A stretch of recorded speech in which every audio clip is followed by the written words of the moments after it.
दोस्तों आज की इस कहानी में एक पति ने प्रेमी के साथ मिलकर अपनी ही पति की हत्या करा दी। हेलो नमस्कार साथियों, मैं केशव सैनी आपके सामने एक नई स्टोरी लेकर आया हूँ। दोस्तों आज की जो कहानी है वो है दिल्ली की। भारत में एक शहर पड़ता है दिल्ली, जो भारत की राजधानी भी होती है। दोस्तों उस शहर का रहने वाला एक व्यक्ति होता है, जिस व्यक्ति का नाम होता है रमेश। दोस्तों जो रमेश होते हैं उनकी पत्नी का नाम सुमन होता है।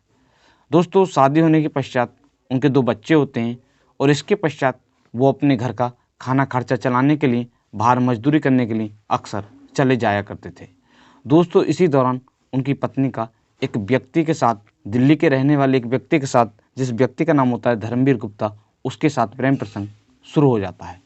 दोस्तों उनका यह प्रेम प्रसंग लगभग 10 साल तक लगातार जारी रहता है, मगर उसके जो पति होते हैं जिसका नाम होता है रमेश, उनको पता नहीं चलता है। इस घटना से 2 साल पहले जो रमेश होते हैं वो अपनी पत्नी और उनके जो 2 बच्चे होते हैं उन्हें अपने साथ ले जाते हैं, और जहाँ पर वो नौकरी किया करते थे। दोस्तों एक राज्य पड़ता है महाराष्ट्र, और उसमें एक ज़िला पड़ता है ठाणे, और उस ज़िले में एक थाना पड़ता है अंबरनाथ, और उस थाना क्षेत्र में एक नगर पड़ता है सर्वोदय नगर। उस नगर में वो किराए का मकान लेकर वहाँ पर रहना शुरू कर देते हैं। दोस्तों वहाँ पर किराए पर रहने के पश्चात भी उनकी जो पत्नी होती है उनका प्रेम प्रसंग जारी रहता है। दोस्तों इस घटना से कुछ दिन पहले उसके जो पति होते हैं जिसका नाम होता है रमेश, उनको इनके प्रेम प्रसंग के बारे में पता चलता है। तो दोस्तों जब उनको पता चलता है तो वो अपनी पत्नी को डांटते हैं और समझाते हैं, मगर उनकी जो पत्नी होती हैं वो नहीं मानती हैं। इसके पश्चात भी उनकी जो पत्नी होती हैं उनका जो प्रेम प्रसंग होता है वो जारी रहता है। दोस्तों इसी बात को लेकर जो रमेश होते हैं, रमेश के घर में अक्सर झगड़ा हुआ करता था। दोस्तों उनकी जो पत्नी होती है वो अपने पति से परेशान हो जाती है, क्योंकि उनके प्रेम प्रसंग के बीच में उसका जो पति होता है जिसका नाम होता है रमेश, वो बांधक बन रहा था, क्योंकि वो बार बार उसी बात को कहता था कि तेरा उस व्यक्ति के साथ प्रेम प्रसंग चल रहा है, और वास्तव में उसका जो प्रेम प्रसंग था वो उस व्यक्ति के साथ चल रहा था। दोस्तों वो उसको इतनी बुरी बात लगती है कि वो अपने प्रेमी के साथ मिलकर अपने ही पति को मारने की प्लानिंग बनाती है। इसके पश्चात वो अपने प्रेमी से अपने पति की हत्या करने के लिए कहती है, और कहती है कि आप किसी भी तरह से जो मेरा पति है, जो हमारे प्रेम प्रसंग के बीच में बाधक बन रहा है, आप उसे रास्ते से हटाएं। वो इसके लिए अपने पति को 30,000 रुपये देती है और कहती है आप किसी भी तरह से जो मेरा पति है उसकी हत्या कराएं। तो दोस्तों वो 30,000 रुपये की जो सुपारी है, हत्या कराने के लिए 30,000 रुपये की सुपारी देती है। दोस्तों उसका जो प्रेमी होता है वो उसकी बात मान लेता है, और इसके पश्चात वो दिल्ली के ही सुपारी किलर से बात करता है। दोस्तों जिसमें एक व्यक्ति का नाम होता है दीपक कुमार, और दूसरे व्यक्ति का नाम होता है संजय कुमार, और तीसरे व्यक्ति का नाम होता है संतोष कुमार। दोस्तों वो उनसे बात करता है और उन्हें कुछ पैसों का लालच देता है। वो उसकी बात मान लेते हैं और इसके पश्चात वो इस प्लान में शामिल हो जाते हैं। इसके पश्चात वो उसको मारने की प्लानिंग बनाते हैं। दोस्तों इस प्लान में जो मृतक की पत्नी होती है जिसका नाम होता है सुमन, वो उनका पूरा साथ देती है। दोस्तों इसके पश्चात जो चारों आरोपी होते हैं वो वहाँ से, जहाँ पर सुमन का परिवार रहा करता था, रमेश रहा करते थे, वो वहाँ पर पहुँच जाते हैं। दोस्तों जो रमेश होते हैं वो एक अंबरनाथ स्थित MIDC में कर्मचारी होते हैं, वो उसी में ही काम किया करते थे। दोस्तों वो चारों आरोपी वहाँ पर पहुँच जाते हैं, और पहुँचने के पश्चात वो 2-3 दिन तक देखते हैं कि वो कै बजे काम करने के लिए जाता है, और इसी तरह 2-3 दिन तक देखते हैं, और इसके पश्चात वो चारों मिलकर, जो पाँचों होते हैं उनकी पत्नी सहित पाँचों मिलकर उसे मारने की प्लानिंग बनाते हैं। इसके पश्चात 24 फरवरी सन 2024 की रात लगभग 9 या साढ़े 9 बजे का समय होता है। जो रमेश होते हैं वो कार्य करने के लिए अपनी, जहाँ पर वो काम किया करते थे, वहाँ के लिए रवाना होते हैं।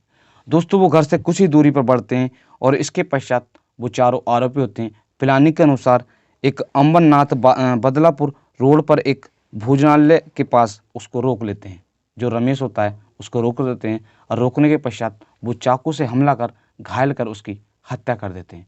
हत्या करने के पश्चात वो वहाँ से फरार हो जाते हैं। दोस्तों इसके पश्चात वहाँ से कुछ लोग रास्ते में जा रहे थे, गुजर रहे थे, तो उनको जब रमेश का शव दिखाई देता है तो पुलिस को सूचना देते हैं। दोस्तों सूचना मिलने के पश्चात जो ठाणे पुलिस की जो थाना पड़ता है, उस थाने की पुलिस जो होती है वहाँ पर पहुँच जाती है, और पहुँचने के पश्चात जो रमेश का शव होता है उसको बरामद कर लेती है, और इसके पश्चात वो जांच करना शुरू करती है कि वो किसका शव है। जब पुलिस को पता चलता है कि वो रमेश का शव है तो वो उसके परिवार वालों को इसके बारे में बताती है। जो परिवार वाले होते हैं वो भी वहाँ पर पहुँच जाते हैं, और पहुँचने के पश्चात जो पुलिस होती है वो सबको पोस्टमार्टम के लिए भेज देती है। दोस्तों इसके पश्चात 25 फरवरी सन 2024 को जो रमेश का लड़का होता है जिसकी आयु लगभग 24 वर्ष होती है, वो थाने में शिकायत करता है और कहता है अज्ञात लोगों के खिलाफ वो मुकदमा दर्ज कराता है। इसके पश्चात जो पुलिस होती है वो जांच करना शुरू कर देती है। दोस्तों, क्राइम ब्रांच और स्थानीय पुलिस जब जांच करना शुरू करती है और वहाँ पर अड़ोस पड़ोस में जितने भी CCTV कैमरे होते हैं उनको चेक करती है, तो उसमें पता चलता है कि 2 व्यक्ति उसमें भागते हुए दिखाई देते हैं। दोस्तों, इसके पश्चात जो पुलिस होती है वो अन्य CCTV कैमरे चेक करती है, तो उसमें पता चलता है कि 2 व्यक्ति एक रिक्शा होता है उस पर बैठकर जा रहे थे। दोस्तों, इसके पश्चात पुलिस को जांच के दौरान पता चलता है कि जो आरोपी हैं वो दिल्ली के लिए रवाना हो चुके हैं। जो पुलिस होती है वो जल्दी से जल्दी जो दिल्ली का स्टेशन होता है उस पर पहुंचती है और पहुंचने के पश्चात वहां से जो आरोपी होते हैं उनको गिरफ्तार कर लेती है। गिरफ्तार करने के पश्चात जो पुलिस होती है वो उनसे पूछताछ करती है। दोस्तों, वो पहले इधर-उधर की बातें करते हैं और जब पुलिस उनसे सख्ती से पूछताछ करती है तो वो उस जुर्म को कबूल कर लेते हैं और पूरी कहानी के बारे में बताते हैं। दोस्तों, इसके पश्चात जो पुलिस होती है, जो मृतक की पत्नी होती है जिसका नाम होता है सुमन को भी गिरफ्तार कर लेती है और उससे पूछताछ करती है, तो वो भी इस जुर्म को कबूल कर लेती है और पूरी कहानी के बारे में, जो पूरी कहानी होती है उसके बारे में बताती है। वरिष्ठ पुलिस निरीक्षक जगन्नाथ कलास्कर जी ने बताया है कि पुलिस ने 48 घंटे के अंदर इस केस का खुलासा कर दिया है। 1 मार्च सन 2024 को इस केस का खुलासा कर दिया है। पुलिस ने इस हत्याकांड में जो 5 आरोपी होते हैं उनको गिरफ्तार कर लिया है, जिसमें एक मृतक की पत्नी जिसका नाम होता है सुमन और जो उसका प्रेमी होता है जिसका नाम होता है धर्मवीर गुप्ता और उसके जो 3 अन्य आरोपी होते हैं जिसका नाम होता है, एक का नाम होता है दीपक और दूसरे का नाम होता है संतोष और एक का नाम होता है संजय कुमार, इन तीनों को भी गिरफ्तार कर लिया है। इनमें से एक नाबालिग होता है उसको बाल सुधार जो घर होता है उसमें भेज दिया गया है और जो 4 आरोपी हैं इनको जल्दी से जल्दी जेल भेज दिया जाएगा। दोस्तों, इनके साथ सख्त से सख्त कार्रवाई की जाएगी। दोस्तों, आज की कहानी को सुनाने का उद्देश्य आपको परेशान करना नहीं है, सिर्फ आपको जागरूक करना है कि आज हमारे देश में जो किस तरह का माहौल है वो चल रहा है। दोस्तों, आज की इस कहानी में एक पत्नी ने प्रेमी के साथ मिलकर अपने ही पति की जो उसके लिए खाना खर्चे के लिए इतनी कड़ी मेहनत करने के पश्चात पैसे कमाता था उसकी ही हत्या करा दी। दोस्तों, इस पत्नी के लिए एक कमेंट जरूर करें। दोस्तों, अगर आप हमारे YouTube चैनल पर पहली बार आए हो तो चैनल को सब्सक्राइब करें, वीडियो को लाइक करें और शेयर करें।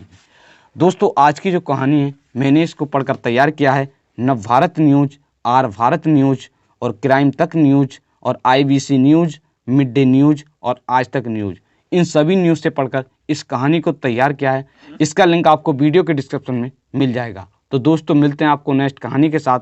आप सभी लोग मस्त रहें, स्वस्थ रहें और अच्छे रहें। दोस्तों, मिलते हैं नेक्स्ट कहानी के साथ। बने रहिएगा हमारे चैनल पर। धन्यवाद।